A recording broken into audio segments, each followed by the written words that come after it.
To be or not to be, that is the question. Whether it is nobler in the mind to suffer the slings and arrows of outrageous fortune, or to take arms against essay troubles and by opposing, end them.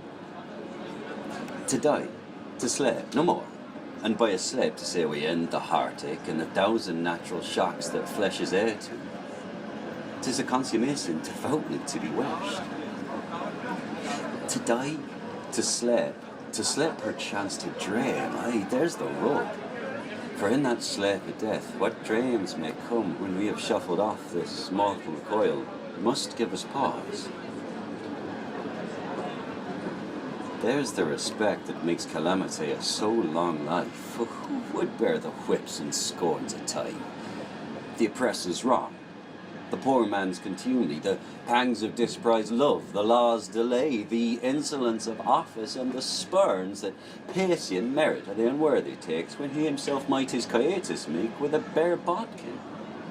Who would these fathers bear to grunt and sweat under a weary life?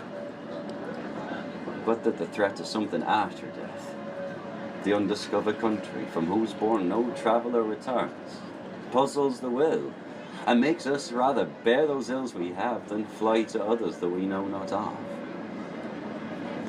Thus, conscience doth make cords of us all, and thus the native hue of resolution is sicklied o'er with the pale cast of thought and enterprises of great pith and moment with this regard. Let currents turn awry, and loose the name of action. It's after you know the Paraphilian.